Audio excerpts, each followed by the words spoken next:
छठ मातृकाओं में भाषा माता, एक भाषा जिसको आपने मातृभाषा कहा, उसकी ना कोई पाठशाला है, ना कोई ग्रामर है, ना कोई स्कूल है, ना कोई शिक्षक है, ना कोई पुस्तक है, और इस धरती का हर आदमी एक भाषा बोलता है, उसको वो अपनी मातृभाषा कहता है।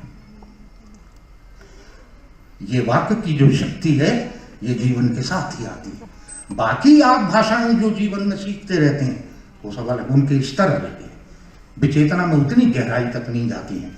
इसीलिए तो जर्मनी के नए मनोवैज्ञानिक शोध में कहा है कि अगर कोई आदमी कोमा में चला गया है और चिकित्सा से वो कोई उम्मीद अब नहीं बची है, वो करीब करीब आखिरी चरण में है, तो एक काम करना, एक प्रयोग करना, उसके कान के पास उसकी मातृभाषा का शब्द जो है उसका लगातार उच्चारण करना, और अगर 1% भी निश्चेतना से बाहर आने की संभावना बची होगी, वो मातृभाषा का शब्द सुन के वापस आ जाएगा।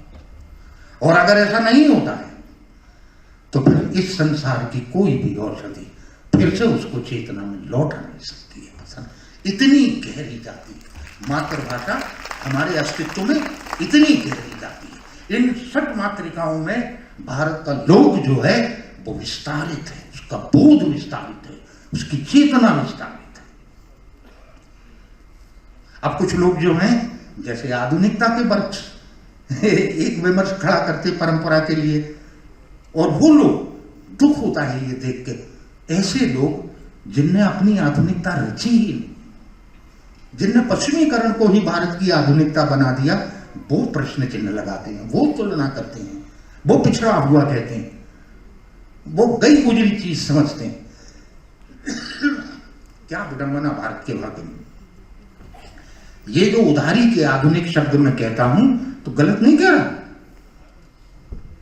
एक विमर्श खड़ा होता है भारत में शास्त्र के वृक्ष, जैसे लोक की एक परंपरा अलग है, शास्त्र की एक परंपरा अलग है। क्या ये सच है? ये तो सच नहीं। हमें इस सत्य को ठीक से समझना चाहिए।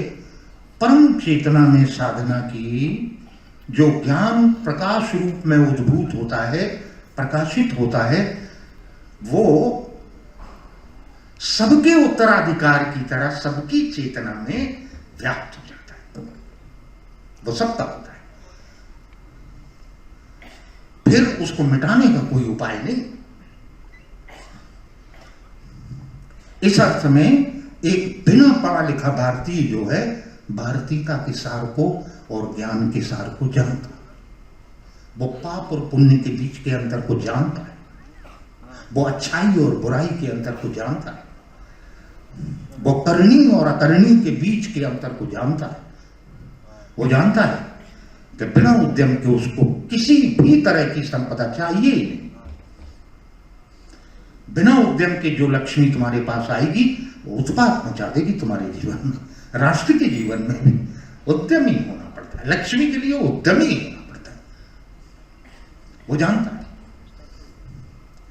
लोक का जो आदमी है बिना पढ़ा लिखा होके ज्ञान की एक विरासत को दरअसल अपने जीवन में जीता है। जीवन में जीना कोई और बात है, विचार की तरह बौद्धिक हो जाना एक और बात है। जो कुछ भी ज्ञान है उसको जीवन में विन्यस्त करो, ये भारत की कीमिया है। भारत का ज्ञान बचा इसलिए जिन बर्बरों ने हम पे हमला किया पिछली सदियों में, बहुत कुछ नष्ट कर दिया, उनने संस्कृति की ऊपरी भौतिक परत को तहस नहस कर डाला, लेकिन वे समझ नहीं पाए तो वो फिर खड़ा हो गया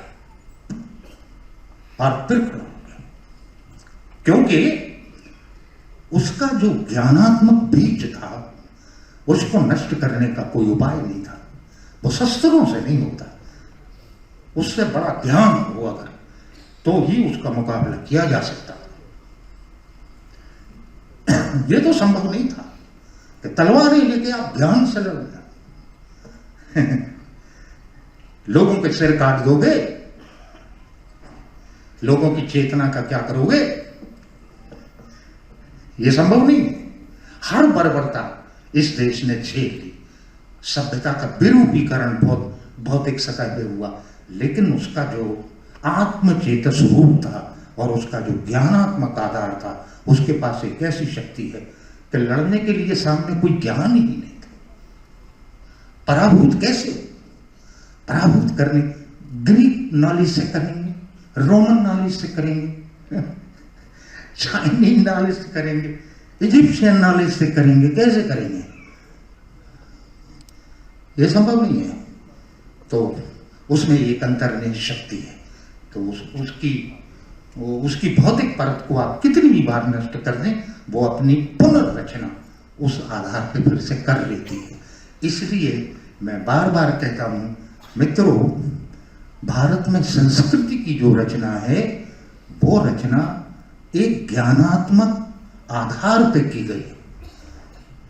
यही वो सूत्र है जिसके आधार पर इतने बड़े महादेश में इतने तरह की क्षेत्रीय संस्कृतियों, इतने तरह की भाषाओं, इतने तरह के उद्यमों, इतने तरह की विविधता के बीच में वो एक सूत्र की तरह कोई, लेकिन जो दुष्टता है वो इसको विविधता के देश के रूप में परिभाषित करती है, जैसे इसको सूत्र में बांधने वाली कोई चीज है ही नहीं। हमें उस सूत्र की बात करनी है। विविधता की बात तो भारत आजादी के बाद से 75 साल से कर रहा है। भाषा अलग, इनकी भाषा अलग, ये क्षेत्र अलग, ये जाति अलग, ये धर्म अलग, सूत्र की बात। पुष्पों की एक माला होती है तो पुष्प अलग अलग रंग के, अलग अलग सुबास के हो सकते हैं, सूत्र अलग होता है क्या? वो ज्ञानात्मक, बोधात्मक, चेतनात्मक सूत्र, वो अलग नहीं होता। और लोक के संदर्भ में एक फिर अगला बीज लेते हैं, वो ये है कि इस पे जरा विचार करें कि जो भारत का लोक जीवन है, कभी राज्य की तरफ देखा उसने? वो शेडो ऑफ स्टेट के भीतर कभी नहीं था नहीं। भारत के ग्राम्य क्षेत्रों में आप चले जाइए, कौन सी पुलिस, कौन से बल, कौन से थाने, कौन सी सेना, कौन से जेल, कौन से कानून वहां चलते हैं। वे अपनी स्वमर्यादा में जीने की वो मर्यादा मैंने खुद रची, क्योंकि मेरे मर्यादा के पुरुषोत्तम ने अपने आचरण से मुझे उसकी दीक्षा दी थी। जो स्वानुशासन में हैं उनके लिए संहिताओं की जरूरत नहीं, और जिनके जीवन में कम से कम राज्य है वे अपनी मौलिकता में होते हैं। हम जो नागर समाजों में रहने वाले लोग हैं, 1 घंटे के लिए भी अगर राज्य अपने आप को बिखरा कर ले तो हम एक अराजक आदमी में बदल जाएंगे। इसको समझ लेना बहुत ठीक से। एक बार मैं कहीं विवरण पढ़ रहा था कि न्यूयॉर्क में 1 घंटे के लिए बिजली चली गई, अंधेरा हो गया अचानक। ऐसा कभी वहां होता नहीं, बहुत बड़ा स्टेट है। 10 गुना अपराध उस 1 घंटे के भीतर। ये हम लोगों की वास्तविकता है इन शहरों में। कैसे करेंगे इसको? बड़ा जटिल काम है। अपनी स्वमर्यादा में होना एक बड़ा सुंदर वैदिक शब्द है, ऋत। ऋग्वेद में आया है। इसका आंतरिक अर्थ है अस्तित्व में समाहित, अस्तित्व को संचालित करने वाले महानियम। इसको कोई संचालित नहीं कर रहा, उसके अंतर्गत जो महानियम है वो ही अस्तित्व को संचालित कर रहे हैं। एक क्षण की भूल चूक के बिना ये जीवन, ये पूरा अस्तित्व टिका हुआ है अपनी स्वमर्यादा में और अपने स्वधर्म में। बहुत ठीक से समझें। ऋत का मेरे पास एक ही अर्थ है, जो अपने स्वधर्म में है और अपनी स्वमर्यादा में। हमने नारायण के अवतारी राम को मर्यादा का पुरुषोत्तम कहा है। कौन सी मर्यादा? किस मर्यादा के पुरुषोत्तम? वो मर्यादा जो हमारे समाज ने रच दी, कसौटियां बना दी, और फिर हम पुरुषोत्तम के ऊपर उनको लागू करते हैं। मर्यादा के पुरुषोत्तम के ऊपर कि हमारी बनाई संहिता, हमारी बनाई नैतिकता, हमारा बनाया मूल्य, इस पे खरे उतर के बताओ, तो हम मान लेंगे कि तुम मर्यादा के पुरुषोत्तम हो, हाय करते हो, दिमाग है। समष्टि की मर्यादा के पुरुषोत्तम नारायण के अवतारी होके आए, और उनने एक बार हम लोगों को ये बताया कि अपनी स्वमर्यादा में जो लोग होते हैं उनको राज्य की जरूरत नहीं, कम से कम राज्य चाहिए। कभी राज्य ने लोक परंपराओं का वित्त पोषण नहीं किया, वे स्वानिर्भर थे, वे ही स्वाभिमानी थे। और कमाल की बात यह है कि ऐसा करते हुए वे बहुत विनम्र थे। उनने कभी जानने का दंभ नहीं किया, कभी नहीं किया कि वे कुछ जानते। हालांकि मैं जानता हूं बहुत लंबे समय उनके पास रह के, क्योंकि मैं उन समाज में जीने वाले लोगों की चुप्पी भी पढ़ लेता हूं। मैं जानता हूं कि वे कितना जानते हैं। जिन लोगों को भी जानने का दंभ है, वो जरा महीने भर का समय किसी एक जनजातीय समुदाय के सानिध्य में गुजारें, एक लोक समाज के पास जाए और आपको पता चलेगा कि आप कितना जानते हैं। और जिनके सानिध्य में रह के आपको पता चलेगा कि वे कितना जानते हैं। वे कभी कहते नहीं, क्योंकि उन्हें लगता ही नहीं कि अलग से कोई चीज है जो मैंने जान ली है और दुनिया ने नहीं जानी। या तो ज्ञानी एकदम बैठे ही रहते हैं कि कब अवसर मिले उद्घोषणा करते हुए निकल जाए, जान लिया। कभी ऐसी विनम्रता। और एक बात, सूत्र की तरह ही इसको कहता हूं, बीज की तरह ही, ये जो आधुनिक जीवन की तथाकथित विडंबना हम लोगों के आसपास फैल गई, मैं इस पर बहुत बहुत समय तक सोचता रहा और मैं इस नतीजे पे आया, जो समाज और उसमें रहने जीने वाले लोग रचने के आनंद से वंचित हैं, वे कभी सुखी नहीं हो सकते। यह संभव नहीं। लोक समाज में जी रहा आदमी अपने से ही इतना तृप्त और आनंदित था, अपने होने में इतना आनंदित था, उसकी जीवन से अतिरिक्त कोई मांग नहीं थी। इसलिए नहीं थी कि वो रचने के आनंद से भरा हुआ था। आप जरा विचार करें, हम शहरों में जीने वाले लोग क्या रच रहे हैं, और वे समाज कैसे होते हैं जिनसे रचना के अवसर छीन लिए जाते हैं। आप तृप्त नहीं हो सकते रचे बगैर। परमात्मा ने और प्रकृति ने हर मनुष्य अनूठा बनाया, विशिष्ट बनाया, अलग क्षमता देके भेजा, उसको रचना ही होगा। और अगर इसका अवसर जीवन नहीं दे रहा है, जीवन भारी तनाव से भर जाएगा, कभी जीवन सार्थकता का अनुभव नहीं करेगा, वो सफलता के पीछे दौड़ लगा देगा। और यही रचना हम देख रहे हैं, हर कीमत पे सफल, हर हालत में सफल। कितने हजार लोगों को रोना पड़ता है, इसका कोई मूल्य नहीं है। ऐसे ही समाज बनेगा। रचना से वंचित किया अगर किसी समुदाय को, तो वो जैसा समाज बनेगा वो बन गया है हमारी शहरी रचना। ये लोक रचना में नहीं, लोक रचना में मैंने नहीं देखा। अब हम थोड़ा सा एक बीज की तरह धर्म और धार्मिकता पर विचार करने, लोक में रहने जीने वाला आदमी जो है वो संगठित धर्मों के भीतर है या एक सच्ची धार्मिकता में, एक वास्तविक आध्यात्मिकता में। और जमीन आसमान का अंतर हो सकता है कि रोज मंदिर जाने वाला आदमी, रोज प्रार्थना करने वाला आदमी, रोज पूजा करने वाला आदमी एक वास्तविक धार्मिकता में ना हो, वो किसी आध्यात्मिक अनुभव के बिना एक दिनचर्या की तरह, एक दैनंदिनी की तरह उसको कर रहा, उससे कुछ नहीं होता। ये जो साप्ताहिक धर्म बना दिए हैं प्रार्थना करने की, दुनिया में क्या होना है उससे? तंत्र खड़े हो रहे हैं, व्यवस्थाएं खड़ी हो रही है ना, इनके विराट महंत है, एक हायरार्की बन रही है। धर्म तो कुछ है नहीं। लोक समाज का एक आदमी अपने खेत में जाने के पहले अपने खेत को, उसकी मिट्टी को सिर से लगाता, माथे से लगाता, प्रणाम करता है।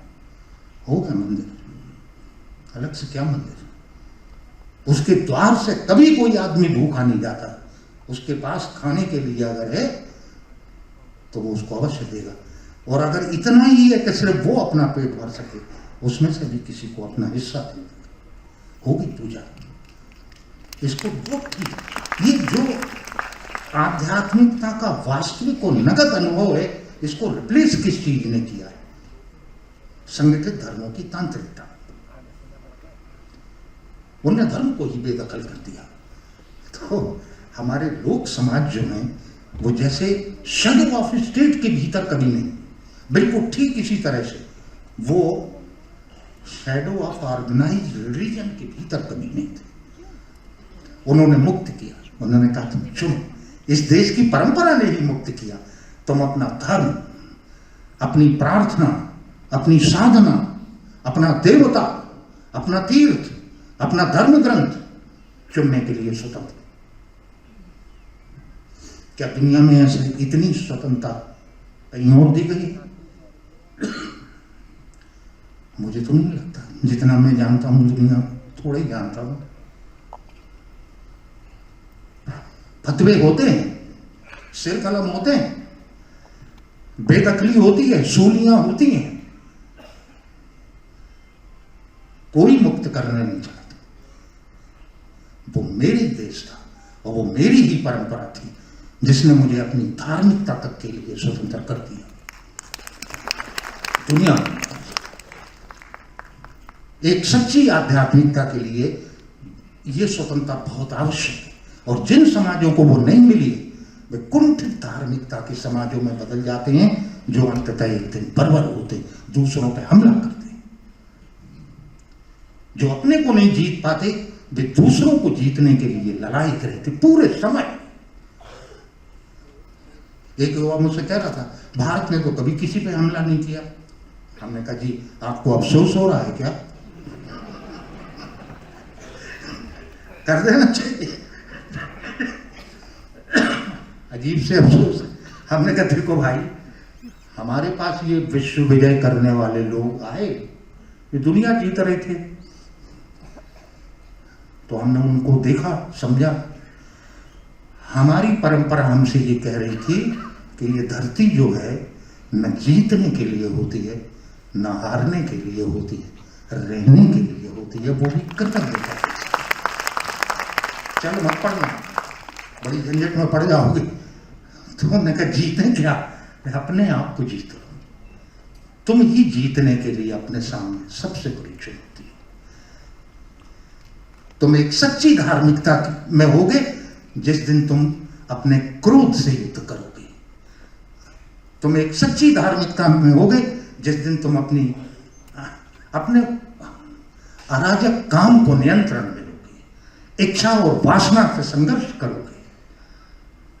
एक निष्कामता सदेगी तुम्हारे जीवन में। तुम एक सच्ची धार्मिकता में होगे और तब तुम तत्वतः ये पाओगे कि दरअसल तुम विजित हुए। और जो अपने को जीतता है, किसी को भी जीतने की इच्छा उसी क्षण विदा हो जाती, जरूरत ही नहीं रहती। किसको जीतना? लोग हिमालय पे जा रहे हैं, हिमालय चुनौती लग रहा है। प्रकृति को जीतना है, स्त्री को जीतना है, धरती को जीतना है, हिमालय पे झंडा गाड़ना है। क्या है ये सारी शब्दावली, ये मनसा, ये इच्छा, ये कामना आती कहां से? किस अहंकार के अंधेरे से पैदा हो रही है? हिमालय ने तुम्हें कोई चुनौती नहीं दी। तुम्हें ही चुनौती लग रहा है हिमालय, तो अलग बात है। एक जापान में झेन मंदिर में जिस दिन वो एवरेस्ट को पहली बार फतेह किया गया, तो पूरी दुनिया की मीडिया में ये आ रहा था, आज एवरेस्ट पे मनुष्य की विजय हुई, झंडा फहराया गया, वगैरह वगैरह जैसी भाषा। अकेला जापान का एक जैन मंदिर था जिसने एक छोटा सा पोस्टर एक जैन सन्यासी ने लगाया था। उस पर लिखा था, आज पहली बार हिमालय से मनुष्य की मैत्री, मित्र, ये कोई और पर्वतों को मित्र बनाओ, नदियों को मित्र बनाओ, वृक्षों को मित्र बनाओ, वनों को मित्र बनाओ, ये देखना शुरू करो, इस जगत में कुछ भी जड़ नहीं है। ये हमारे लोक की देशना का अद्भुत बीज है। इस जगत में कुछ भी जड़ नहीं है। बस अपनी शब्दावली को बदल लो। जब तुम चेतना में वास करोगे, तुम उसको समझना शुरू करोगे, तब तुम्हें पहली बार पता चलेगा कि दरअसल जड़ मत कहो, न्यूनतम चैतन्य, न्यूनतम चैतन्य, जड़ नहीं। अब तो परमाणु ने सिद्ध भी कर दिया, परमाणु के विखंडन ने भी सिद्ध कर दिया। वाइब्रेशंस, कॉन्शसनेस, वही मैटर है। तो उन्होंने वृक्षों की पूजा की, नदियों की पूजा की, पत्थरों की मूर्तियां बना के निवेदित हुई। और उन्होंने कहा यही चुनौती है। अगर पत्थर को पिघला लिया अपनी प्रार्थना से, तो फिर इस जगत में प्रार्थना के लिए कोई चुनौती नहीं।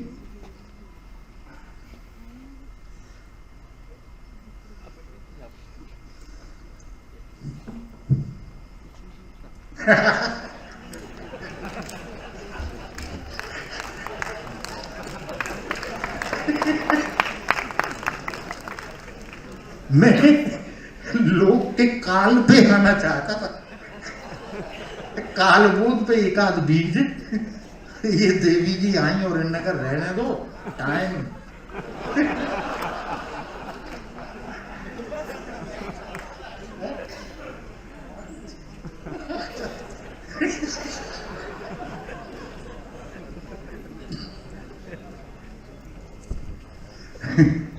समय अद्भुत कीमिया। इस संसार में एक शिकायत है, हर आदमी कह रहा है समय नहीं, समय ही नहीं था, आ नहीं पाए, लिख नहीं पाए, बोल नहीं पाए, कर नहीं पाए। कहाँ चला गया समय?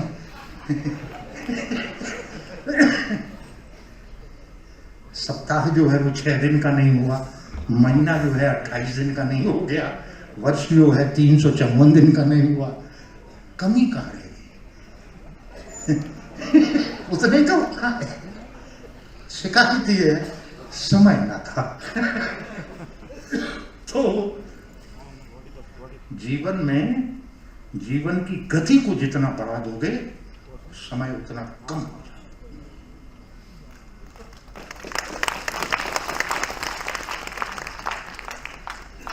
समय उतना कम हो जाएगा।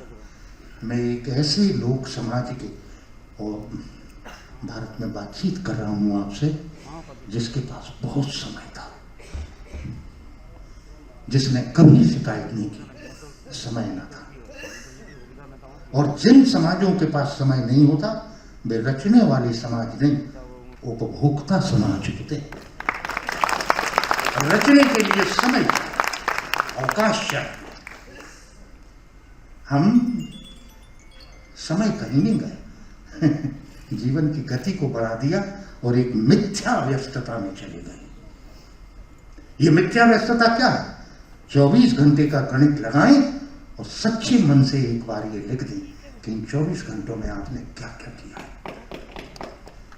कितनी व्यस्तता वास्तविक थी, कितनी काल्पनिक और मिथ्या व्यस्तता थी। बार बार उन्हीं पुराने अखबारों को क्यों पढ़ रहे, बार बार उन्हीं पत्रिकाओं को क्यों पढ़ रहे, बार बार उन्हीं धारावाहिकों को क्यों देख रहे हो, बार बार उन गंदी और विषैली फिल्मों को क्यों देख रहे हो? तुम कहाँ समय लगा रहे हो? समय जीवन ने कम नहीं किया, तुमने अपने हाथों से एक मिथ्या व्यस्तता में समय को गंवा दिया है।